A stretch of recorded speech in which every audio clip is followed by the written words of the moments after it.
question about how to differentiate your intuition and what you're manifesting versus what your life experiences had given you already. So should I rely on my practical experience or my now intuitive, inspired calling? Yes, you go through life and you go through these experiences and you feel like you know, so you don't put yourself out there to do certain things. Okay, let's go relationship. I'm in this relationship. A lot of times your experiences actually cause you to practice a vibration of hindrance. Right. And so the more experienced you are, the more resistance you have on the subject. That's why it's easier to create on subjects that you don't have a lot of history than on subjects where you do have a lot of practiced thought. How do you not know if it's your tuition? So let us give you a very clear answer, and then we want to talk about what you want to talk about, if you still want to talk about. So one of the things, we know you have felt it. So here you are in a gathering, and here's Esther, and she seems sure of herself, and there's continuity to what she says, and logic to it too, and you're feeling some resonance with it here and there and here and there and here and there. And so it would be possible, in fact, it happens all the time, that someone in the audience comes to the conclusion that Esther's just really good at what she does and really believes what she is saying, as do a lot of people who talk about a lot of things, and many of them in absolute contradiction to what's going on here. And so this could just be another opinion that I am exposing myself to, and blah, blah, blah. And we say that falls into the category of words don't really teach. But as we play together, if we can get your attention about your relationship with your inner being, and we can help you to explore / remember that you are an extension of non-physical energy, so that the awareness of the two aspects of you are feeling some resonance with. And then we can offer some processes, or even in your listening in, your vibration rises as a result of just what you're paying attention to. So that, as in meditation, when you focus in a way that there's no resistance being introduced, your vibration naturally rises. And when that happens, you're in what we call the receiving mode of who you really are. You're under the influence of your broader perspective. And when you are under the influence of your broader perspective, that's when that intuition or impulses sometimes come. If you are able to make the association that I am tuned in, tapped in, turned on right now, I can feel that I'm under that influence, and you receive an inspiration that you then follow. And then the following of that leads to something that leads to something that gives you something that you've been wanting. Then you're able to make the personal association between what you accomplished vibrationally and what happened. But if you have not yet identified or made that association, if you are able to isolate emotion, isolate, in essence, a sort of cause and effect. I meditated, I quieted my mind. I know that I quieted my mind because I felt detached. And in that detached state, I felt better and better and better, which is logical to me that my vibration was rising. And then a clarity came over me, where an idea came from a place that I had not experienced it before, that was so sweet that when I tasted it, I wanted it and I followed it, and the payoff was obvious to me. So I've made the association. That's the sort of guidance that we want you to follow. And until you make that association, then it's sort of a crapshoot. Because the truth of it is, often, without doing it on purpose, you're tuned in, tapped in, turned on. And often you get tuned in and you get an impulse and you follow it. But you often don't make the association between whether you were under the influence of your non-physical energy or not. That broader perspective is the question at hand here, isn't it? I have two scenarios. One, I'll do the one first and then I'll end with the other one. Okay, so I'm pressure washing my home. And I'm looking at the pressure washer. I'm like, that thing is going to break. So I'm pressure washed, like, I want to send it back. Like, okay, I don't want it to break. So I want to send that thing back into the universe and say it's not going to break. So I continue to pressure wash, and I continue And then it breaks. I'm like, was that in my intuition to stop? So the question is, Pressure washing? Esther has asked herself this many times. Did I sense it was about to break, or did I break it? Yes.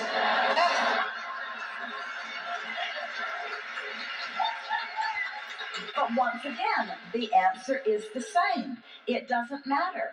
It doesn't matter whether I sensed it and then pushed against in that way, or whether my pushing against is what broke it.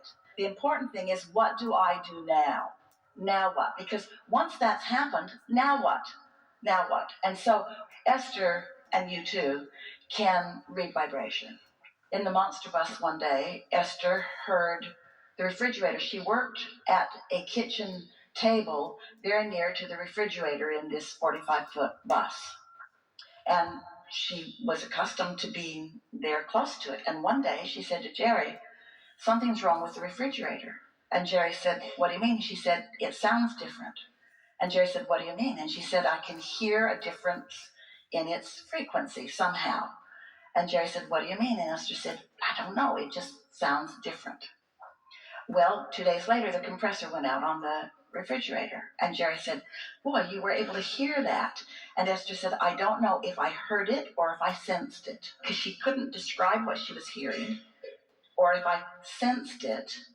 And he said, well, I guess it doesn't make any difference. So she got a sort of advanced announcement about it. So what is the advantage of an advanced announcement? Really not much advantage, because you weren't going to order a new pressure washer until that one really did kill itself. And Esther wasn't going to. It's not easy to find a compressor for a monster bus out in the middle of Omaha. I think there's going to be something wrong with my compressor and I would like to replace it. Okay, lady. I'll put this on the back burner, along with the other pile of crazy people that I've met before. The thing that we like so much about those experiences is that it helps you to identify and isolate what that felt like and then what happened, cause and effect again. There are a lot of things going on in this world with which you are interacting. And things that are of a physical nature are doing what they do, because everything that is physical has resistance.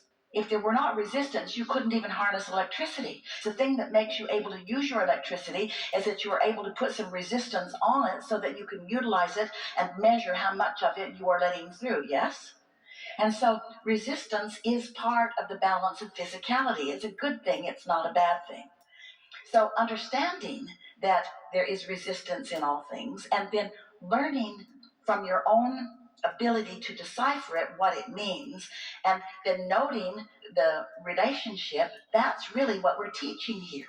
But instead of teaching you to listen for your compressor on your refrigerator or listen for the compressor on the pressure washer, we're asking you to listen to your emotions, which are a much more subtle reading of energies.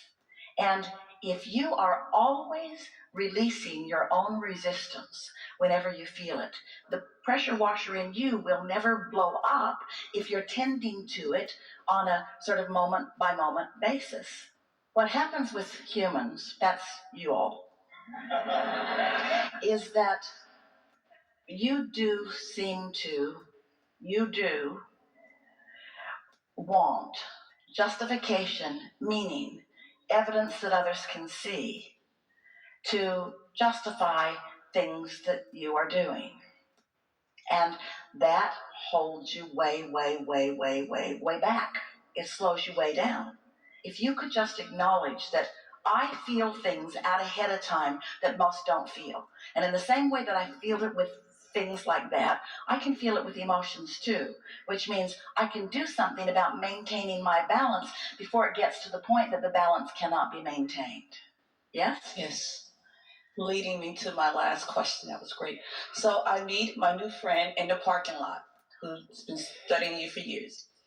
So last Sunday, I got this energy to go to Tesla and test drive because it's one of my to-do lists and my goal list.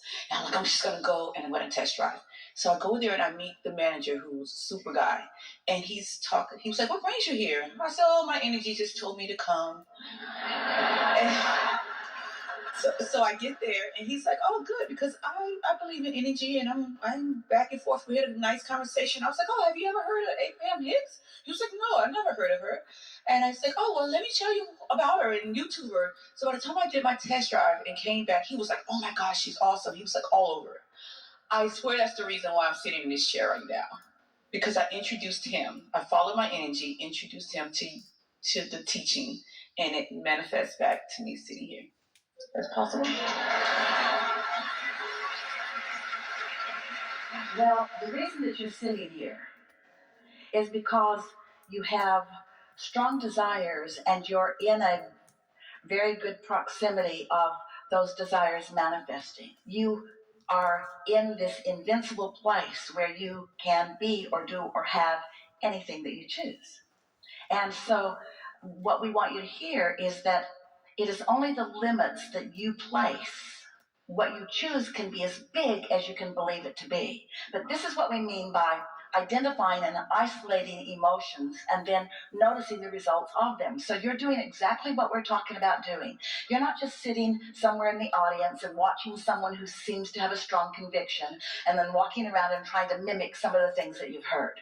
Instead, you are feeling the resonance of it and identifying that resonance within you and focusing on it until it becomes stronger, and then following the impulse of that, and in following the impulse of it, then feeling the growth or expansion of it, and then understanding through that personal experience that you do create your own reality. You do create your own reality. The thing that we want to really pile on top of that is, while you are creating your own reality, you have resources that would blow your mind of non-physical energies that are in on you creating your own reality. You underestimate the power of your desire and the power of your backup system and the power of the non-physical energies who are focused here with you now. And so this conversation is just because you have been asking for this little nudge that you want, and some would say need, we would say want. Get out ahead of it and dream bigger and watch what happens.